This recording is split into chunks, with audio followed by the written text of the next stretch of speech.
I looked at the lessons and I looked at the things that we did right, and there were some, and I looked at the mistakes that we made, and there were many, and what could I learn from it. And one of the big things that I learned from it that I think I take with me even now is that I think that there are, if there are different types of people in the world, and there are people who are, more risk adverse, which I put myself in that category. Like, I'm somewhat risk adverse. And then there's people that are, can be under an extreme amount of pressure and just operate and kind of like put it to the side and get do the work. And that's not me. Like, when I was under that extreme amount of pressure, I was crippling under it. Like, I wasn't that like superhero that's like under all this pressure and just figures it out and just ignores it and keeps moving forward. Like, I was crippled by that pressure. So it made me think, how can I build a business that is not going to put me in a position like that again?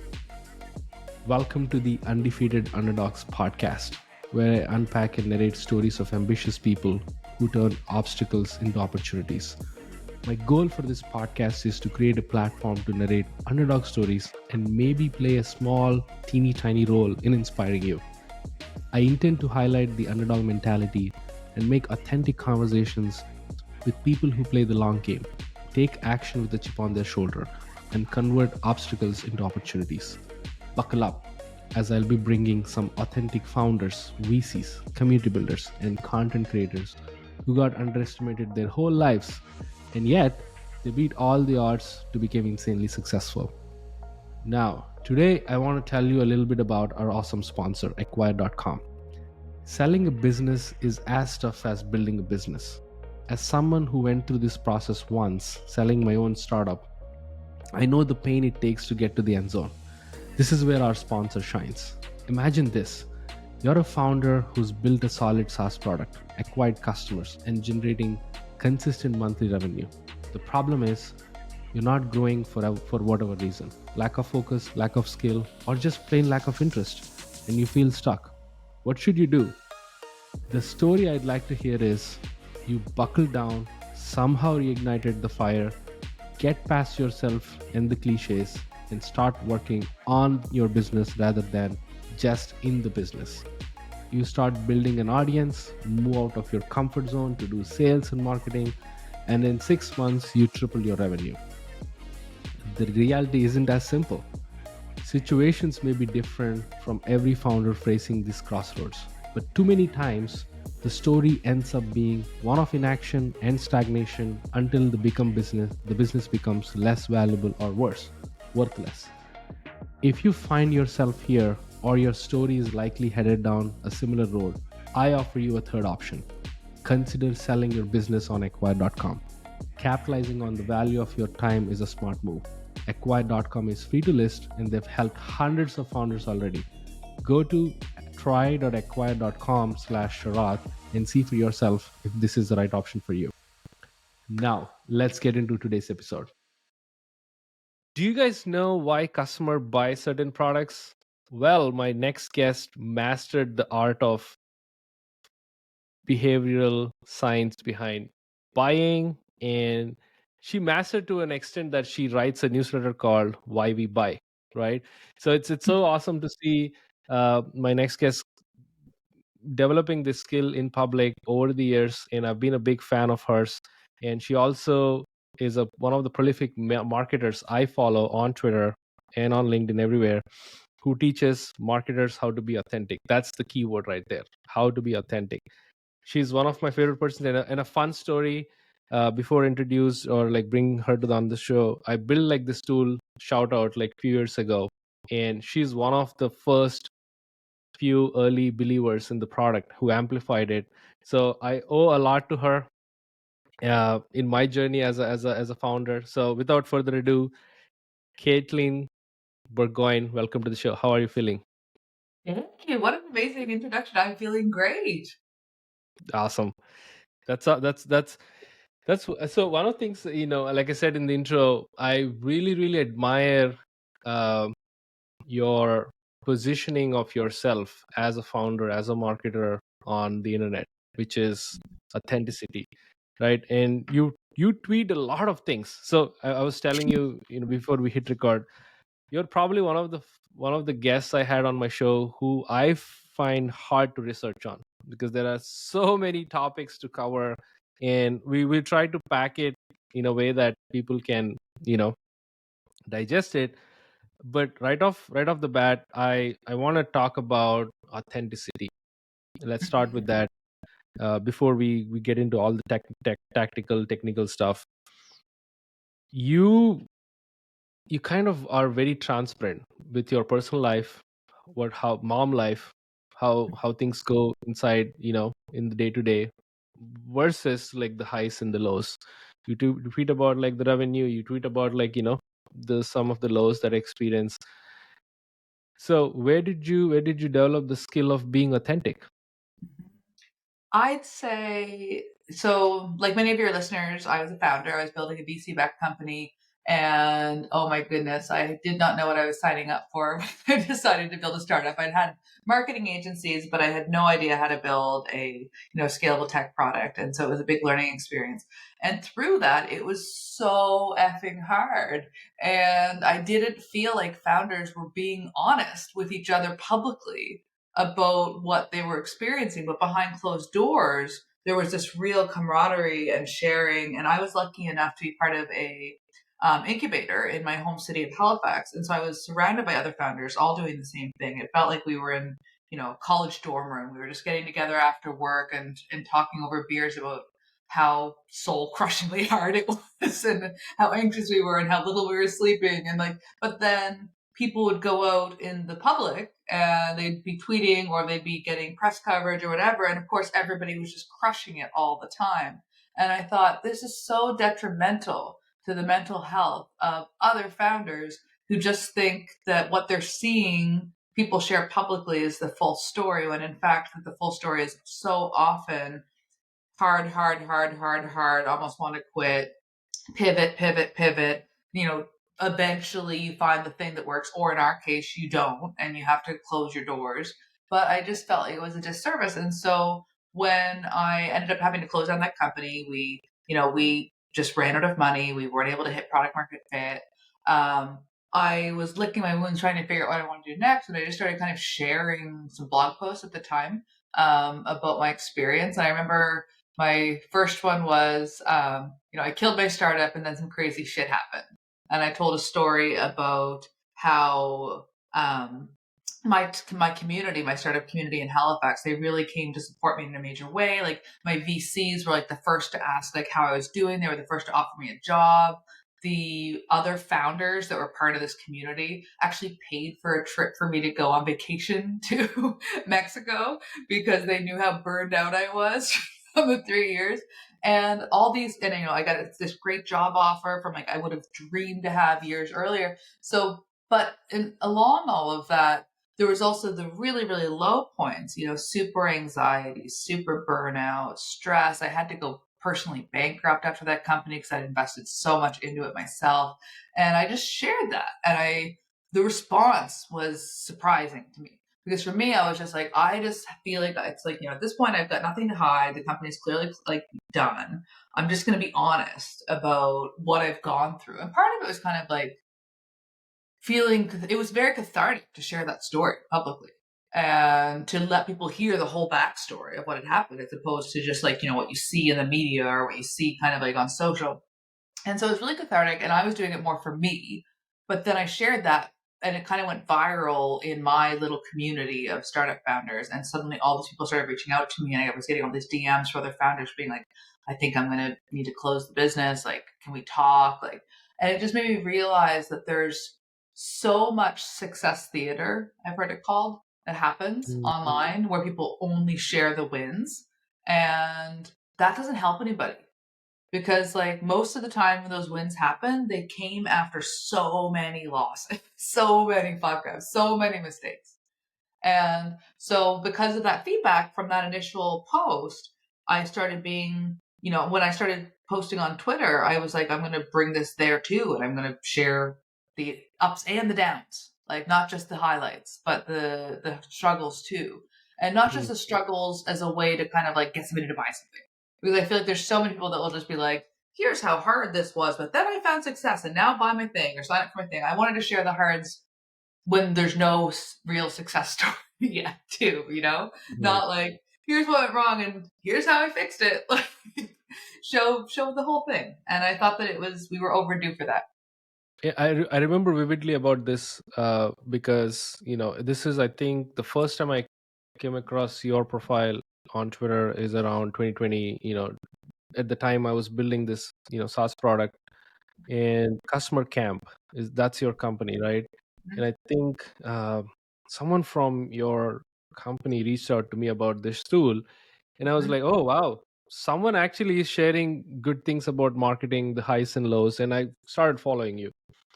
The reason I'm you know telling this vividly is because at that time you were not offering anything. You're just like sharing left, right, center, like, this is what I'm going through, or this, like, this, these are the lessons, 10 tips, or etc., etc. You write a lot of threads even now.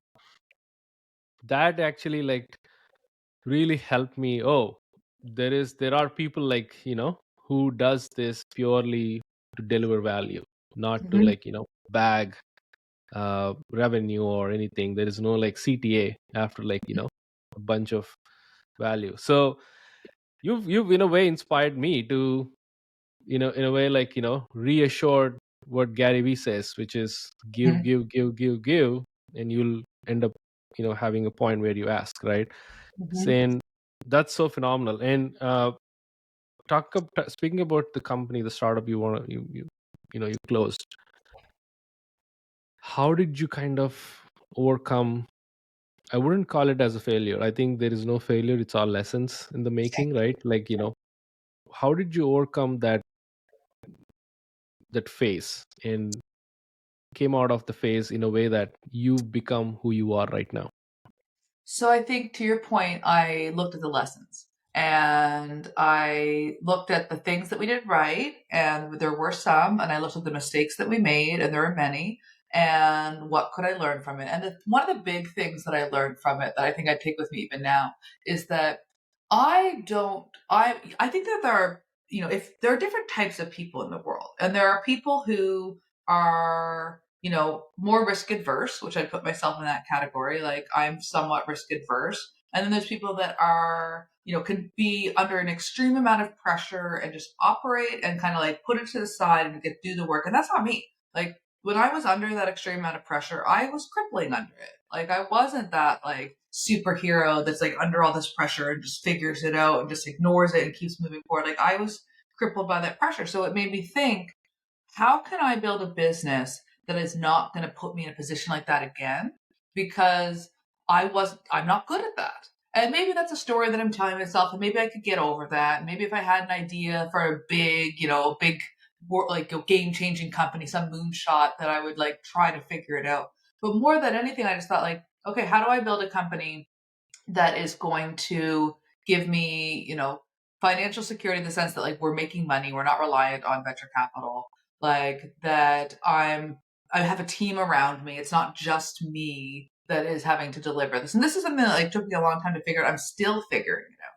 But I think the thing I took away from it was what we did well was we were good at marketing, we were good at building hype, and we understood our users to an extent. Now, I made a lot of mistakes in our early customer discovery with that company, which is what led me to start Customer Camp. Because after that company, I looked back and I was like, what did I do wrong? I mean, we went out and we interviewed 300 customers before we built the product to validate that we were building the right thing. And then when it wasn't working, we went out and did more customer research. But what I realized in my kind of like post-mortem was that we had done it all wrong, and that there wasn't anybody teaching how to do it, or at least nobody that I had encountered teaching how to do it the right way, which isn't to like just go out and talk to customers and pitch your thing and show them what you're building and get the feedback, but it's to actually really dig in and understand what they're already doing to solve that problem today, how they find their solutions. Ideally, those are your direct competitors so that you have the most kind of like contextual congruency. And so like the more I kind of dug into that world, I was trying to figure out basically like, where did we go wrong? What can I learn from it? How can I not do it again? And that brought me to discovering Jobs to Be Done, which is an innovation framework around what drives demand in a market. And I discovered Clayton Christensen's book and Bob Moesta's work. And I got really excited about that. And I thought maybe, because I had a branding and marketing agency years earlier. And I thought maybe I can get back into consulting in the short term, work with some other startups, because like I knew lots of startups that were much better at product than we were. We sucked at product. We were much better on the marketing side. I was like, I know all these startups that are great at product, bad at marketing, so I can help them out. And so I went and I sat down at the boardroom table with all of these great teams, some of whom had raised tens of millions of dollars and had like huge companies as their clients, like Microsoft or Tesla or whatever. And I'd ask them, tell me about your customers. And I was so surprised how rarely I could get a good answer. Like the answers were either really broad, like, we target, B2B companies with anywhere between 10 and 500 employees that sell stuff online.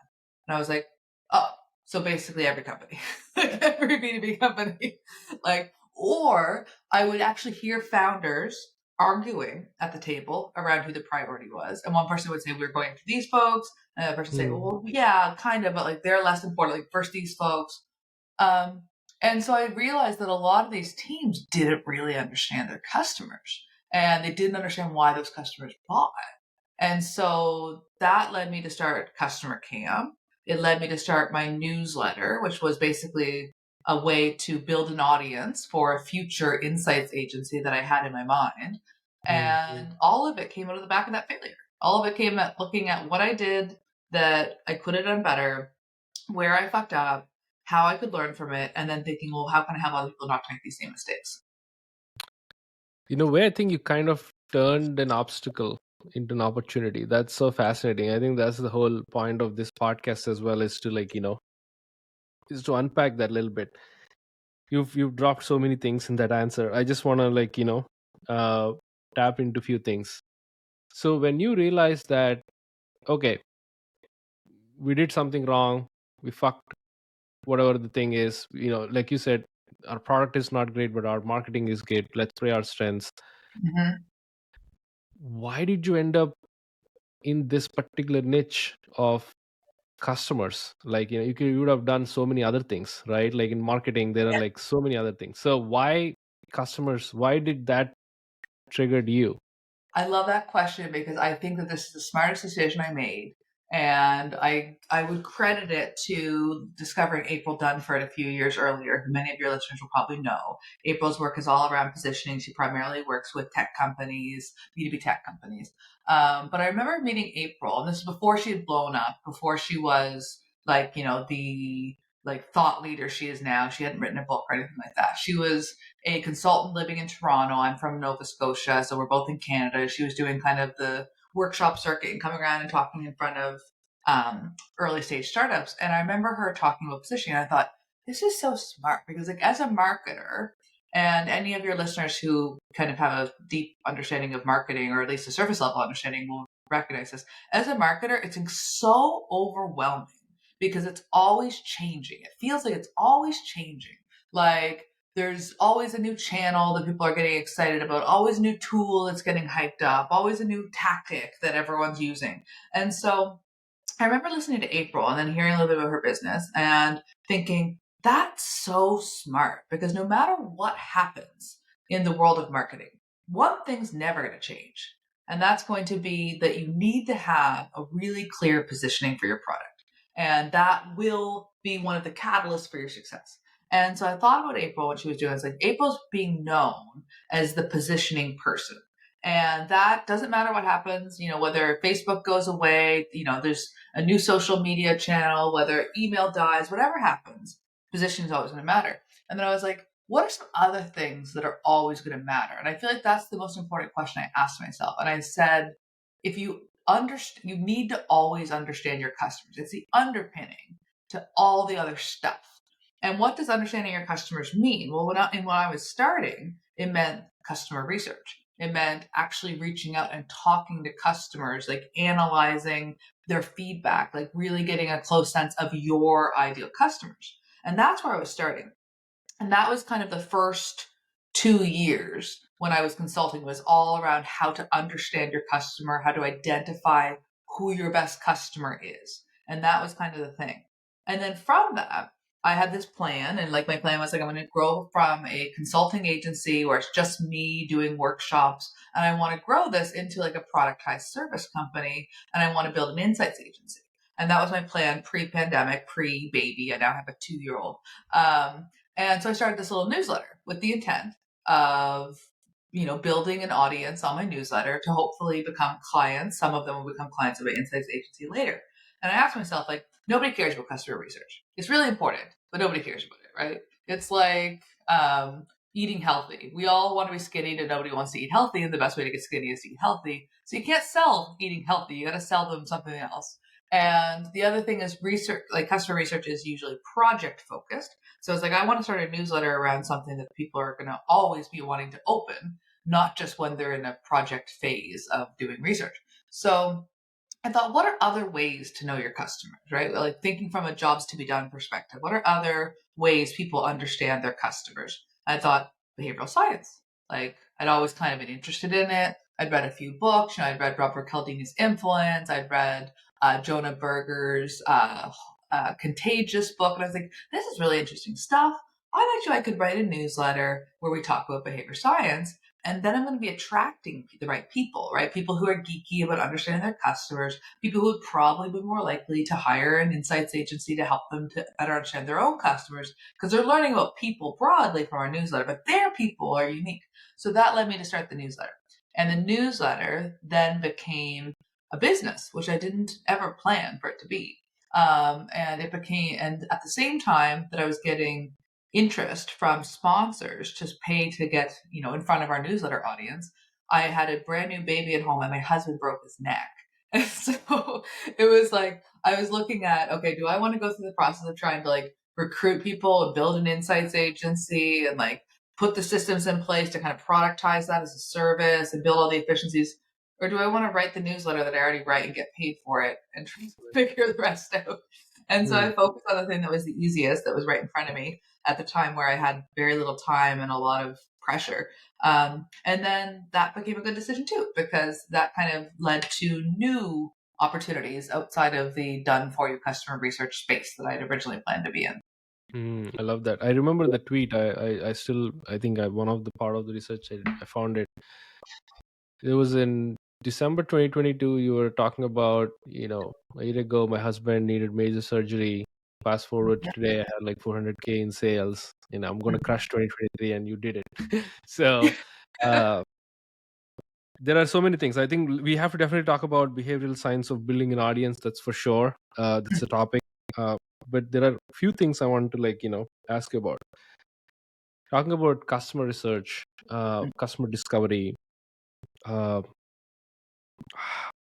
What is that people make biggest mistake when they do customer research? I know an answer. I did fail, like, in the beginning. Before becoming a maker, I kind of worked on a startup idea with a friend. We spent like 18 months, like a solid months of work on the customer, talking, customer discovery, having calls, and spent a ton of money, failed miserably. Like, it didn't even launch. So I know the pain, but I want to understand from your perspective as someone who recommends customer research, discovery, and what is that people, founders, first time founders, second time founders make mistakes. How do they kind of, overcome those mistakes when they do customer discovery? I would say that I feel you on the idea. I think that there's two traps you can fall into. You can fall into the trap of, I'm going to validate my idea before I build it and spend a ton of time on that. And that's a trap, because the reality is that you need to do enough discovery that you have a sense of what might be right.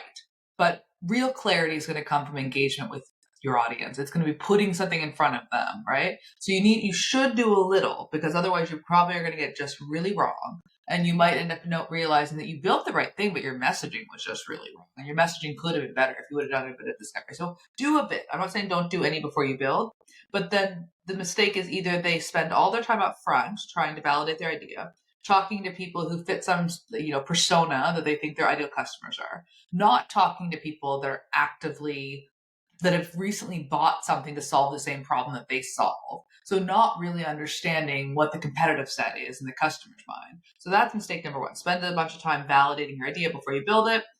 The other mistake that people make is they take the opposite approach. They go I'm going to, fail fast approach. Henry Ford never talked to customers, and Steve Jobs never talked to customers, so I'm not going to do that. And where people make mistakes on that approach is that, for one, Henry Ford never said that famous quote about the horses. Everybody loves to parrot that. I said it myself when I was building my startup as an excuse not to do more research, but it was actually said by a cruise ship interior designer. So in a magazine, and then it became this, it just spread. But the idea that you're supposed to ask your customers what to build is incredibly flawed. That's not what customer research is. It's not market research. It's not going out and putting something in front of somebody and saying, would you buy this? Or what would make this better? Because what's going to happen there is you're going to get a bunch of opinions from a bunch of people who want to give you the right answer or are trying to be polite. And those probably aren't going to be that useful, right? What you want to do, again, is you want to understand people who are solving the problem you solve, who have that same job to be done. What are they doing today? And where's the friction, right? And what's their choice set? What are they looking at as competitive alternatives? Like, maybe you're going up again into a market where there are big competitors. Like, you want to start like another chat bot, like going up against Intercom and Drift. Well, you can talk to Intercom and Drift's customers, right? But like in a lot of cases, you're probably going into a space where maybe there's not that much competition and people are solving the problem in other ways. And you can talk to people who are solving it that way. But the mistake people make is they either spend too much time without launching something and they're not talking to their customers, they're just talking to like people, or they go the complete end of the other spectrum and they go, I'm not going to do any customer research. We're just going to launch and iterate, iterate, and iterate, and iterate as fast as we can. And the solution, as unsexy as it is in the middle, right? It's like, move quickly, be nimble in your customer research. Find ways to make it easy for you to get the people that you want to talk to. Find ways to gather that insight that aren't necessarily like this long, in-depth research project, which is, again, it's often not the solution. So those are the things. It's they're on two sides of the spectrum. They go way too in depth and they're not talking to the right people or asking the right questions, or they go the opposite end and they don't do any, and then they're just building in the dark and hoping that it's going to work. And that the solution is in the middle. Move quickly, talk to people when you have real problems that you want to understand, and talk to people who are either your customers or are paying or searching for a solution like yours to get a job done, because everybody else is not going to be that helpful. They're going to give you lots of information, but it's probably not going to be that useful to you. I think balance. I think that's the right way to do it. And I feel, just to add on top of what you said, I think the best way to maintain that balance is do things in public. Like, if you have a product, put yourself out, and you have to be really good at picking those signals. Like, people are excited about this one thing I talked about my product in a random day. Are they losing interest? Are they like, so I think those are the signals I would pick. That's how I worked on this SaaS product. Initially, it was like, some random people joining the waitlist, but when I started putting myself out and the product out, I really attracted like bootstrappers or like, founders who really want or care about social proof, for that content. But I love that. I love what you It just said about like building in public, because I think that a lot of people think about building in public as, a marketing play, and Mhm. it is. But like you said, like, if you don't need to always be getting on the phone or surveying people. If you're building in public, you have that insight coming to you in the comments. Like, that's golden. And you have people commenting, getting excited. You can then reach out to and go, hey, like, I saw your comment, love that you're interested in this. Can we chat for a minute? Like, I'd like to like pick your brain on some stuff, new stuff we're doing. And it makes it so much easier to get that insight. Yeah, totally, 100%. And you've also mentioned in previous answers about, founders giving random answers when you ask about, hey, who's your customer? So do you have a framework that you recommend for founders about defining who their customers are? Like, is there a set of rules that people should play in when they define their customers? So we talk about this in Unignorable because we actually help people to figure out like who are going to be our future buyers. So with my program Unignorable, I run with the Demand Curve team. We help founders and entrepreneurs build an audience, but we're not trying to build an audience for vanity's purpose, right? You're not trying to just build this broad audience, people who liked your generic tweets on your top 10 tools. Like that's not really gonna get you customers. And what we're trying to do is help entrepreneurs and founders get customers. And so we walk them through this kind of like two-part things. I think that the solution is in the middle. So you'll hear people who are like jobs to be done zealots, and they're like, it does, customers don't buy things because they're 30-year-old women who have a cat and like, are working in marketing and live in a city. Like that's a bunch of like demographic stuff, but that's not why they buy. And then on the other side, you'll see that a lot of marketers for most of the last several decades have built personas that are purely based on demographic and some psychographic or firmographic stuff, not digging deep enough into really understanding the utility of how people are using that thing.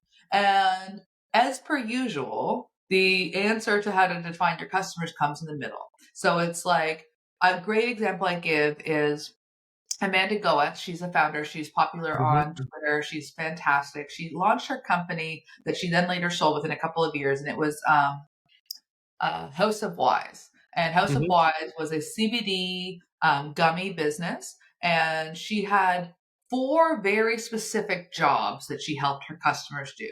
The first one was to manage their stress. CBD is great at that. The second one was to get better sleep. Again, CBD is great at that. The third one was to feel sexy, which, people who are under a lot of stress, not sleeping well, might not be feeling the most sexy. So something to kind of get you in the mood. And the fourth one was a gummy to take when you were working out and exercising to kind of like get you in like the zone. So those are 4 very specific jobs to do, right? And if you were to look at this from a jobs to be done perspective, you could say, well, like, lots of people want to sleep better. Lots of people want to be less stressed. Lots of people want to have better sex. Lots of people. So like, yeah. But then you start drilling in on, well, who really would be a great customer for this? Because they probably have challenges in all those areas. And then you look at the way that Amanda marketed her company, which was so smart. She was targeting career women, many of them moms, many of them founders. Because guess who's under a lot of stress? Not sleeping very good, probably not feeling very sexy because they're stressed and not sleeping good. Career women who are entrepreneurs, like with young families. And so she was very specific on the who, but she was also had built a product, these kind of 4 unique products around the what and the when, right? Like when do you take one of Amanda's gummies? It's when you're feeling stressed, you take the stress gummy. When do you take the one for sleep? You can't sleep. Most other CBD companies had said, oh my God, we found this miracle cure that's good for all of these different things. So let's just put all those use cases on the bottle and people are going to love this thing. And guess what? People don't think about, I'm going to buy CBD today for all of these different use cases. Same reason why you go to your pharmacy and you go down the aisle for painkillers and there's Tylenol for fever and there's Tylenol for headaches and there's Tylenol for back pain. Guess what all the main ingredients in those are? They're all the same, but they're marketed differently around your specific job to be done. So I think that smart founders will both start by identifying what do people use our product for? What are they actually trying to achieve? Like, what does a good outcome look like? And who do we like? Once you kind of have a sense of that, and it's like, well, who do we do that for better than other people? Like, who's uniquely going to like us? Like, because of our brand or because of our, particular feature set? Like, and then zeroing in on the kind of like persona, because you can always start with that bowling bin strategy, which is probably what is happening with House of Wise now that it's been acquired, where it's like you start off with those career women who are like really driven young families, and then you start to expand the brand, right? But if you can't get a foothold somewhere, then you're never going to get a chance to expand the brand. Right. I love that. It's kind of going from top down. Like, what's the jobs to be done? Figure that out, and then niche down. Go with one persona, and you can expand later. You have the opportunity to like go broad. So that's amazing. And what would you say for founders who are struggling? So they did all this. They found I think Amanda Getz is amazing. By the way, she's on the show before. She's phenomenal. I love her, the way she position herself is awesome, phenomenal. uh, it worked well for her. For people, for founders who the same thing, top down approach didn't work, for whatever reason, what would you say they approach defining the customers again? They have to pivot, like the product didn't work, like whatever it is, for whatever case, they did this, niche down, didn't work. What do you say? Like where should they go from? Oftentimes the first step is message market fit, right? Before you even get to product market fit. And a lot of times you see products that are winning, not because they're the best, not because not because necessarily. I know that product people love to think, it's all about product. If you have to market, you're doing a bad job of product.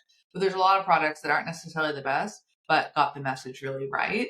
And so before you kind of change the customer, before you change the utility and kind of focus on a different job to be done, I would focus on cycling through different messaging, like figuring out which messaging is going to bring in people, because it sets the expectation. So we just did we're in day 2 of a launch for a product called Wallet Opening Words.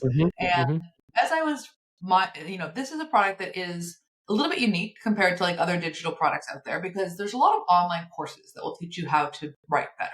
And I didn't want to create another online course because I've taken a bunch myself. I've bought them. And I know we all know what happens. We buy the course. We feel this kind of burst of momentum. We open up the LMS. We watch the first few videos on 2x speed while we're doing the dishes or whatever. And then we're kind of making notes while we're doing something else, trying to capture those nuggets.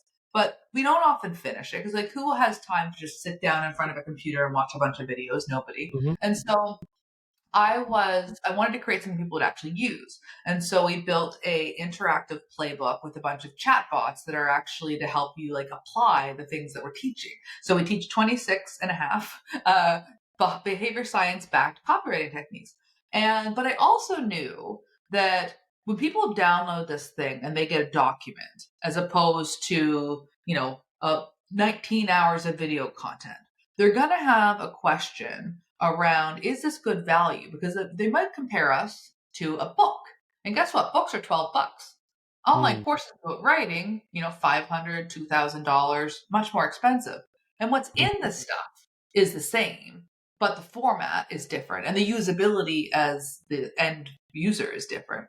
And so I was like, I need to really be careful to position this in their minds that we did this as a service to them.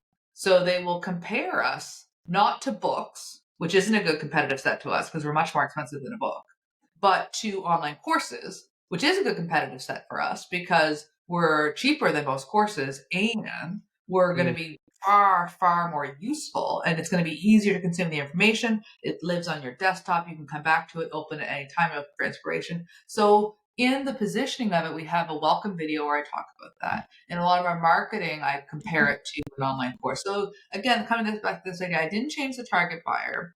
I didn't change how we're kind of what the core product is or what the utility is. But what I did do is I was careful with the messaging so that I would be able to build the right competitive set. And now I'm seeing it in our reviews. People are coming back and they're saying, I learned more from this than courses that I spent big money on. And I think if I hadn't done that, some people would have opened it up and they would have gone, this is a document. Documents should be either free or cheap. And so maybe I'm not going to get a lot of value from this. But I primed them and I framed it so that when they opened it, they had an expectation of this is done intentionally to help me.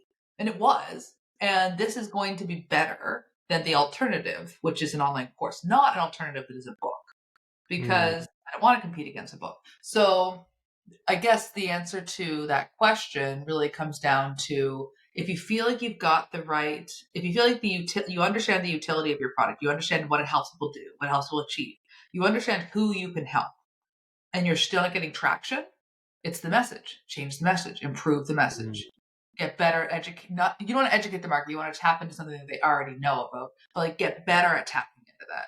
And I think too many people go, oh, the product's wrong or the audience is wrong, without really analyzing to say, no, the way we're describing this is wrong. The way we're talking, that's the easiest thing to test, right? You can run Facebook ads, you can do whatever. It's so easy to test that. But it's very it's hard to slow down and Right. say, how might we talk about this differently? Hmm. Because it's much more fun to go back into building mode. And I'm guilty of that too. Builders love to build. We Yeah. like big That's stuff. yeah. And I love for the first time I'm hearing this message market fit. Yeah. I've heard like so many fits, before founder market fit, product market fit, like VC founder fit and all that. But I think, and like you said, it's very uh doable if you bring that iterative mindset, because you can do A/B testing, you can do like iterate, taglines can change. I think wallet opening words is a great, course, by the way. I think the copywriting techniques we want to talk about a little later. There are so many things. I just want to like, tap into great tips. Thank you so much for kind of educating the audience about, the listeners about how to boil down to a customer persona, how to do customer service in the right way. Let's talk about why we buy. One of my favorite newsletters, period. The reason is it is so fucking tactical, like so on point. I think these days you're starting by a snippet, did you know? And you're kind of introducing, the framework or whatever it is. You wrote so many, my God, I ran out of the list. Like there is choice paradox, ostrich effect, IKEA effect, Dunning-Kruger effect. I can go on and on. How are you bringing this every week to life? Like, how are you finding it? Like, what is the process of your research, or how are you writing this, this insanely tactical newsletter on a consistent basis? So, for one, I'll say that I'm not the one writing it anymore. So, it started off as me, and now I've got an awesome writer. Eve Arnold is on my team, and she's like our fractional head of content. She's with me 3 days a week, has another job 2 days a week, and she's writing the newsletter now for the last 3 months. So, and prior to that, I had another writer I was working with. So, I conceptualized the newsletter, and I kind of like figured out what the concepts were going to be and how it was going to, and I kind of like consistently iterated. There was a period where for about a year and a half, it was just me writing it, but as a new mom, as you Yeah, know, to have your yeah. second, I didn't find I had often the mental capacity to really to do that and the other things that I needed to do. So I brought on some great writers and I put them in place. But the beautiful thing I would say about why we buy is like people will like say like, oh, Katelyn Bourgoin is like a like a buyer psychology expert. For one, buyer psychology is not a thing. I made that thing because the actual term is cognitive biases or behavioral economics. That's what Right. that like kind of like wing of science is. But guess what sounds really fucking boring and does people don't understand? Behavioral economics. So I don't Yeah, use terms behavioral economics right. or, So like complex. behavioral science because they don't sound very exciting. Buyer psychology sound people immediately know what it is, right? It's really Mm. clear. And so people will say like, oh, Katelyn Bourgoin is like a buyer psychology expert. And I'm not. I'm somebody who found something that I was really interested in and curious about and wanted to learn about. And every week I get to learn about it by writing this newsletter. And the things that we share cognitive biases, which are these kind of like ways that our brains work that are not necessarily rational, but Mhm. this is why scarcity is a really effective marketing technique. Should scarcity be as effective as it is? If you think about it purely from an economic and rational perspective, probably not. But if you think about it from like a evolutionary perspective, where there were limited resources and we were fighting with our peers just to survive, yeah, it makes sense that we have such a scarcity mindset that we're willing to jump at things. So like, there's all of these things that, from an economic perspective, aren't necessarily rational, but from a human perspective are. And so there's hundreds of these. So my job is basically to just go out and research them and think about which ones are actually really relevant to people who want to grow sales through, Mm. whether it be like through marketing, sales, or product design, which ones are the most relevant. And so we rehash some of the same ideas. We've been doing this now for 3 years, writing an issue every week. So we'll do updates. We'll do updated issues where we kind of share Mhm. new examples. And we don't just talk about cognitive biases. We also will go into deep on topics like we'll explore a brand. Like this week we did Lego, and we'll Yeah, break like down some of the smart things Lego's doing. Or we'll look at a specific application like email subject lines, and we'll share like tips on how to use behavioral science in your email subject line. So it kind of gives us this endless playground mhm. to create content from. Because something you said in the beginning of the podcast that kind of I thought was interesting is like, you're doing so much stuff. Like to me, the thing about marketing that's so interesting, it's very exciting and it could also be very overwhelming depending on your mindset around it. Is like everything is marketing. Like everything is Yeah, marketing. Your no way. product, you can build marketing into your product, social proof and finding like there's so much that you can do from a customer experience perspective, from an outbound marketing perspective, from an inbound marketing perspective that so like it just gives us this endless playground of topics that we can talk about. Yeah, I think it's inevitable. You can't. Founders should be at this point in this age, 2024. Every move you make is packaged under marketing. So that's why I kind of personally hate the word marketing. It's so over abused. You Mm-hmm. kind of have to define your own thing. And community comes under marketing, which I hate. Community building is completely different. You build a relationship with people. Build in public, they say it's a marketing tactic. On paper, yes, but you're basically narrating your own story in public, right? By tweeting, writing blog posts, doing video, whatever the format it is. It is so over abused, and it is, but at the same time it's so important. How do Yeah. you say founders should differentiate themselves when they do quote unquote marketing? Well, it depends. Like, are we talking about founders building their own personal brands and being known personally just in support of growing their business? Or are we talking about the business? Because they're different, but they're obviously interconnected. Yeah, well, let's go one by one. Like, what do you think about founders building businesses first, and then we come to personal brand? Because I have a question about personal brand. But Yeah, like I think like let's look at so, I mean, the strategy that's going to work for different companies that are selling to different people, it's obviously going to be vastly different. To your point about like, marketing, everything's marketing. Like I think of marketing as like two words, like there's the market and then there's the ing part.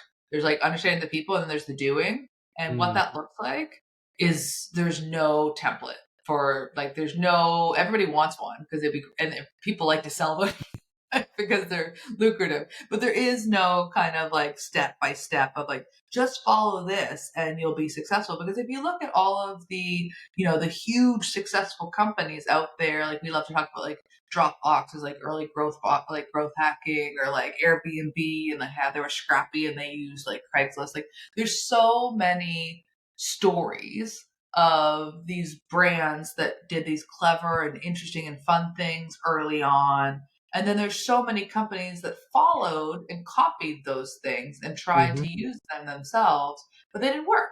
And they didn't work because your market might be different, your product might be different. It's all about the context. So I'd say I don't have a good answer for mm, how founders should, think about marketing. What I think uh, as a whole answer, what I would say is that I am a believer that context is king, right? I think that it's not about, there's the old, in the marketing world, we talk about like content is king. But I think context is king. Like if you can get the right message in front of the right person at the right time with the right offer, that's how you win. And that's hard to do. Because if you get three of those right and not the fourth one, you're still going to struggle, right? You can have a great message, you know exactly who should be getting it, the offer's killer, and you're getting it in front of people who don't have a need to buy right now. So they might make a mental note and go, oh, that's interesting. But like if you can't figure out, like you need to have all four. And that's not easy. So I think that the most important thing for founders is to understand their buyer's context.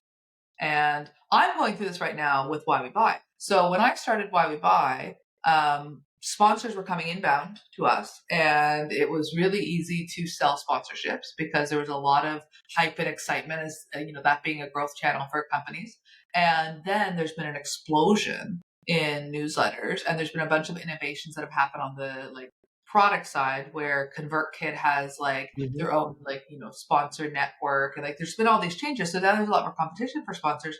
I don't think that I ever really meaningfully have gone through the discovery phase with my sponsors so that I can figure out how do I make Why We Buy a no-brainer for them compared to all the other newsletters that they're looking at. I haven't done that yet. So it's kind of one of those things where you can be in a market where you're doing great just because the market is hot, right? Justin Jackson talks about this, and I Mm-hmm. love his approach to it. He's like, if you're in the right market at the right time, you can make all sorts of mistakes and you can still be successful. I feel like that's where I was with Why We Buy 2 years ago. And now things are shifting. And now, if I want to continue to be successful, I want to continue to attract really great sponsors and grow the newsletter that way. Like, I need to go back and I need to go, okay, I need to step back and I need to do a bunch more customer discovery because I need to find a way to make our offer stand out because I know who, I know what, I know when, but my offer is not, my offer has to be really competitive. Like it has to be really good. And I need to figure out what that looks like because I haven't done that work because I didn't have to because it was easy. So I'm at the same stage where it's like you can have the three, but if you don't have the fourth. I love that. And I think pandemic in a way spoiled everyone because during the pandemic, everybody was craving for everything. And, suddenly we see a surge of SaaS products being shipped, and there is the creators being like, I think there is still a big market. I feel what ConvertKit did for writers is phenomenal. Of course, like Substack and Beehive is competing with each other, but they're all playing their game in their own way to ultimately empower creators, writers, and build these business. I love that.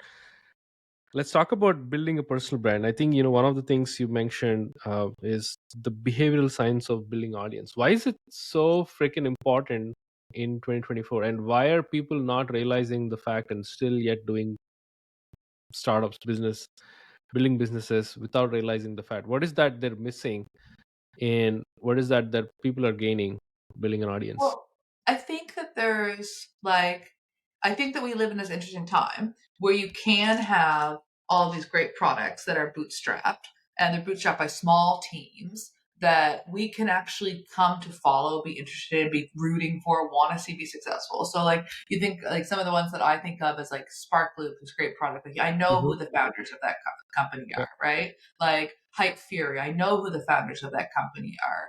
Winter, I know who the founders of that company are. I've watched them grow it. And the cool thing about understanding, like, again, those like four things, like, the who, what, when, and the offer, is that right now, you might not have a need for a newsletter referral tool like Sparkly, but you might be rooting for the team behind it, Louis, and like, you might be saying, I want to see him be successful. I've been following his journey. It's pretty cool.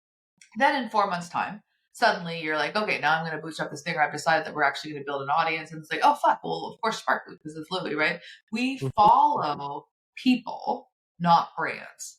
Like, I don't think the future is going to have behemoth companies like we did in the past. The Apples and the Coca-Colas and the Nikes of the world, we're not going to see those. Like, there's going to be more like competition and smaller winners that are kind of like uniquely positioned for one audience as opposed to these behemoth everything brands. Humans, we connect with other people or other people like we connect with faces essentially, right? Like people love their dogs, they love the snack crapple pop from like Rice Krispies. Like we are drawn towards other creatures like us. And so the idea that a brand can exist that exists completely, separate from the people behind it, whether those be the people that are building it, the founders, the team, or whether that be the customers that are advocates for it, that are talking about it, that are loving it, is crazy. Yet people try to do it all the time. I try to do it with Bendy. Like I remember talking myself out of trying to post on social personally because I said that was just a vanity play. I'm like, I'm building a brand. I'm not like I'm building a company. I'm not building like my own personal brand. Like how silly is that? I don't have time for that. And I reflect back, that was a huge mistake. But I think we do it all the time as entrepreneurs and founders. Like we want to stand behind our company. And part of that is us talking ourselves into that being the right approach. And I think part of that is our insecurity and overwhelm at the task of trying to build an audience personally. Because for one, you have to put yourself out there personally, and that's scary. And for two, it takes time. It takes effort. It takes investment. And a lot of us, if we're builders or marketers or whatever our role is, we'd rather be writing, a landing page than writing this like Twitter thread. We'd rather be coding the next feature than writing a LinkedIn post. And so we default to the thing we'd like to do, and then we justify it later. So I think though that as you can see it in your own purchases. Like look at the things that you're buying from a software perspective, from digital products, from the service providers that you're hiring, right? Mhm. Like even down to the B2C products that you're buying, a lot of those are probably being purchased, not necessarily because you're following the founder, like, Amanda Goetz with House of Wise, but maybe because you're seeing it promoted by a person that you like, that is, already somebody that influences you, whether it be an online persona or whatever. And so like there's always a person attached to it. And wouldn't you rather be the person attached to it, and you can actually control the message, and you can actually, as that message evolves, you can kind of like help it move, and you can be the person that people come to know and like and trust, as opposed to shelling out money to influencers or trying to like, con people into like joining your affiliate program? Like, wouldn't you rather people actually follow you and be rooting for you? It's a Yeah. huge opportunity, but it's not easy. And like Right. like anything in business, it's not easy. And like you said, I think one of the things that baffles me when founders come to me, early stage founders especially, they say that, hey, we're really good at coding, we're really good at building product, and we don't know how to build in public. I'm like, it's literally you talking to me is building in public. It's like you expressing that concern or uh, acknowledging the fact that you don't know how is building in public, right? I feel that's I think on top of what you said, I just want to add the point that you basically start by expressing yourself Mhm, without having any agenda. I think once you put an agenda, there comes pressure, there comes goals, there comes metrics, there comes numbers, then you're mhm. lost for sure. Yes. So building a brand, in a sense, what you said is 100% true. Is putting yourself out. Would you rather put yourself out than paying someone else to be the face of the thing you're building, right? It's so like, like out of the box, way Oh, of pouring doing all things. your money into Facebook and Google to like, try to get in front of people who are searching. Like there's only so many people that are searching for a solution like yours. There's only so many people that want to watch your Right. interruption ad show up in their feed, right? They want to watch, they come to social media or they go into their inbox to read emails from people. And Right. like you can be one of those people that they're going for, that they're enjoying, or you can pay other people to be that. And it can work in the short term. If you've got a bunch of VC money, it can give you a little bit of ignition, but like Right. it's not a good long term strategy. Yeah. Yeah, I want to talk about a couple of projects you're working on. Wallet opening words. Let's talk about that for a minute. Uh, why? Why do you think you have to build like a course uh, about copywriting at this moment? And what is that is something that people should really invest in copywriting? Well, I think at the end of the day, when we talk about like everything is marketing, like at the end of the day, there's the words that we share to promote our stuff, to promote ourselves, that we are when we're building in public, like that's everything, right? Whether you're, doing video, whether you're writing like a Twitter post, like the words are everything. And there's a hugely it gives you a huge competitive advantage if you know how to be persuasive. Like, Mm-hmm. there's a Mm-hmm. reason why Steve Jobs built Apple. Like, he was an incredibly persuasive founder, right? Um, and I think that a lot of people are not necessarily well trained in how to write persuasively. And what I found was that there were all of these amazing, like, science backed studies showing that like even subtle word changes could actually make a significant difference to your conversions. These are all tested across like, different peer reviewed studies. They were living in these dusty, academic art like journals. People didn't know about them. Mm. And as I started thinking about like, I want to create a new product for the Why We Buy audience. I don't want to be fully dependent on sponsorships. Like lots of businesses, being dependent on sponsorships kind of sucks. It'd be Mm-hmm. much better to create value and sell that to your audience than to sell Sure. their attention to other people. Right. And so I was like, I want to build something, and I Wait, wait, know my wait, wait. Can you repeat that again? That's amazing. Can you repeat that again? well, it's much better to create value and sell that to your audience than to sell their attention to other people.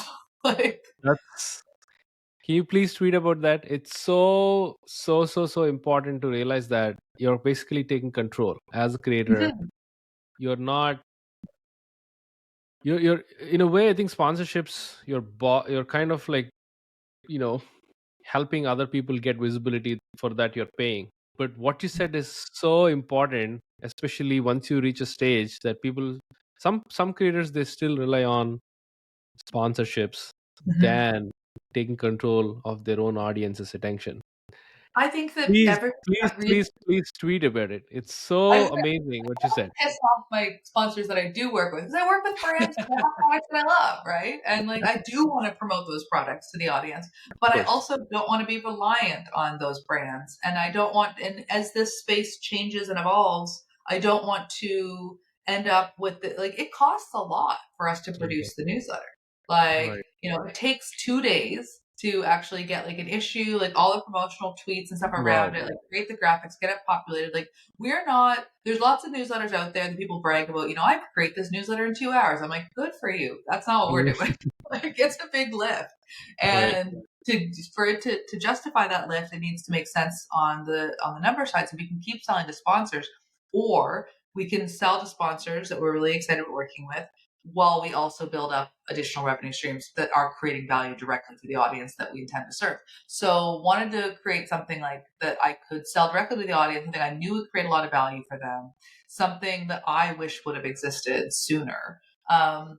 And I loved Phil Agnew. Phil Agnew and I partnered on this. For your listeners that may not know him, he's the host of Nudge. He was the Nudge is the number one marketing podcast in the UK, number one behavioral science podcast probably in the world. Um, and he was formerly a product marketer at Buffer, and before that he was at Hotjar. So he knows the SaaS world. He's earned his stripes. He's an incredible creator himself, and now gone full-time creator. And I've been on his podcast and we talked, and I was like, you've got people in their ears. Like people are Mm, listening to you every week. I've got people's eyeballs. They read the newsletter every week. Like there's right. something here we can collaborate on. So we've been talking about a bunch of different stuff. And ultimately what I wanted more than anything was something that people would be able to get value from right away. Something that would be accessible, that would be they could go and say, I can apply this. And the thing about a lot of behavioral science studies is that they're done in labs or they're done with big brands. And so a lot of the people that are reading our newsletter and listening to Phil's podcast, some of them work at big brands, but a lot more of them are marketers in house with smaller companies or founders Mhm, building startups. And so we wanted something that would be relevant to those folks too. And that's what inspired Wild Opening Words. I was like, there are all of these subtle changes that you can make to your copy that can actually make a big impact, and people don't know about them. And mm, so we're going to compile all of those into this playbook and share those with people. And then we're also going to build tools to help them actually go from idea to first draft faster. And so we built individual bots. We live in a cool time where we can all build our own bots. So we built mhm, individual copywriting bots to help people apply the techniques that we're teaching. And we built right. like a system, like we call it the copy test cheat sheets, where they can like prioritize their copy test ideas, their campaigns that they want to run, and organize them and kind of measure them. But like at the core, what it is it's a resource to take you like within 50 minutes to consume the whole thing. You Mm, are going to be a whole lot smarter about how you rework your copy, and it's going to be based on science, not based on looking at your competitors and going, oh, I bet you that works good because they're writing it that way, or buying some online templates from the copywriting gurus that mhm, great business model for them, shitty yeah. solution for you if they're really popular because you're going to sound just like everyone else. Right. So we wanted that, and so that's what we built. And we launched it. We did a pre-sale at the beginning of January, Mhm. and we sold over 300 people for the pre-sale. We hadn't Wow. really gotten deep into what the product was going to be yet. We're still truthfully building the product because, like, like I said to you in this podcast, like go out and like the best feedback's going to come from people who are actually paying you to solve the problem. So we went out and did some customer discovery with those folks and then continued to iterate. And we'd been working on it for a couple months before that, but we hadn't really, there was still more to be developed and the messaging wasn't quite where it needed to be. And then we did our official launch on Monday, less than 2 days ago. And now we're up to, I think, 540 sales for that. Wow. And like, Congrats. and the feedback has been amazing. Like the people the reviews that we're getting are fantastic. And I'm just really proud of it. I think it's a really good product and I'm excited for people to get it. Yeah, we're going to link that for sure in the comments. And it sounds like it sounds like unique, right? It's not something that you get, plug and play type of thing. You have to like invest your time as well to research, and adapt to, some of the techniques that you've shipped. I think it's so fascinating that you're backing everything by science. So it's truth right there. Science is always truth. So how do you link? Like I'm just so curious about how do you link some of the tactical stuff that we do on a day-to-day basis building businesses to the science? Like where is that bridge? How did you develop that kind of wiring per se? I love Rory Sutherland is an amazing marketer. I think he's heads the behavioral science unit for Ogilvy, which is one of the world's largest and most successful agencies. And he says something that I just really love. He says, good marketing is part curious science and part magic. And I think that the science part is like there's if you really look at it at a behavior and why somebody's buying something, what's kind of motivating them, what's moving them, what's like, you can break it down, you can understand this underlying science behind it. But that's often a jumping off point because again, the context might change, right? Like if this worked really well for this brand, understand why it worked based on the behavioral science. But that doesn't mean you just go and do that thing. You need to take the insight out of that, the nugget of kind of like genius that they applied, and then you need to think about it under the lens of your business. And to do that, you need to understand your customers. So the two things come together. It's like understand the science of human behavior, but then understand the context of your customer situation so that you can then take those insights and come up with great campaign ideas that are going to work for your audience. And I think that you can do okay with using one of those and not combining them, but you're going to do so much better if you combine them. So like that's kind of my outlook. I love that. Katelyn, this has been like, phenomenal conversation. You dropped so much knowledge. I would say so many tips, so many frameworks. And I'm just so fascinated by the way you approach marketing. It's unusual. It's not like very typical, which is what I admire you about. Any closing thoughts before we close it out?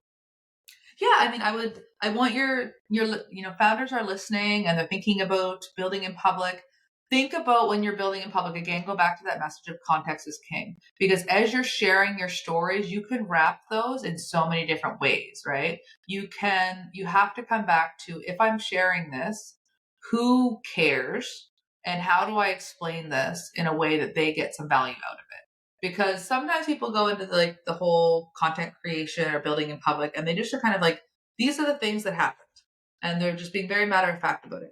But you also need to say, these are the things that happen and here's why you should care. And that piece sometimes people forget. So when you come, as you look at your marketing, as you look at building in public, come back to that. I need to understand the context of my ideal customers. And that's going to help me perform so much better no matter what I'm doing in my marketing. I love that. I think that's the best way to wrap it up. I love that tip. Appreciate you, Katelyn, for joining the show and dropping so much of the knowledge. And thanks to all the listeners for if you ended up like listening to this point, you're amazing. It's a big episode, so appreciate you for your attention and time. We do this for you. Want to provide value in one way or the other way possible, and definitely do follow Katelyn. I'm going to link all the links in the show notes for sure. And that's a wrap. Appreciate you so much. Thanks, Katelyn. Thank you. Bye-bye.